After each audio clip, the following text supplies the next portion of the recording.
சில காமெடி கேட்டோன்னே சிரிப்பு வரும், சில காமெடி நினச்சி சிரிப்பு. அப்படியே ஒரு டெக்னிக் அண்ட் அதை சிறப்பாக கையாளுற 2 பேர், அவங்கள பற்றி தான் இன்றைக்கி பார்க்க போகிறோம். Welcome onions. தமிழ் சினிமாவோட அன்பீட்டன் காமெடி காம்போ அப்படின்னு சொன்னாலே நம்ம எல்லாருக்கும் ஆப்வியஸாக ஞாபகத்துக்கு வர்றது கவுண்டமணி, செந்தில் 2 பேரும் தான். ஆனால் இன்றைக்கி நம்ம பார்க்க போகிற காம்பினேஷன் ஹியூமர் டெவல்ஸ்ன்னு கூட சொல்லலாம். ஸ்பூனரிசம்னு ஒரு டெக்னிக் இருக்குது. அந்த டெக்னிக் மட்டுமே யூஸ் பண்ணி ஒரு படத்தோட செகண்ட் ஹாஃப் ஃபுல்லாக செம்ம இன்ட்ரெஸ்டிங்காக கொண்டு போயிருப்பாங்க. அந்த மூவியோட நேம் என்னென்னு இந்த வீடியோட எண்டில் சொல்கிறேன். அந்த காம்போ வேறு யாரும் இல்லை, டார்க் ஹியூமர்ஸோட தாதாக்கள் நம்ம கமல் சாரும் கிரேசி மோகன் சாரும் தான். ஸ்பூனரிசம் அப்படின்னா 2 அடுத்தடுத்த வார்த்தைகளோட முதல் பகுதியை ஒன்னோட ஒன்று மாற்றி பேசுறது தான். எக்ஸாம்பிள்,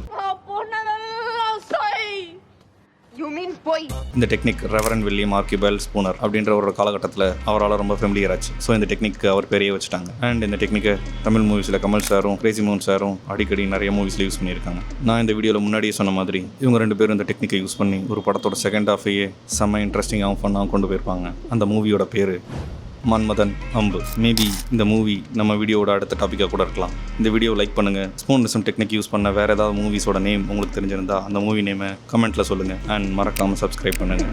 பாய்.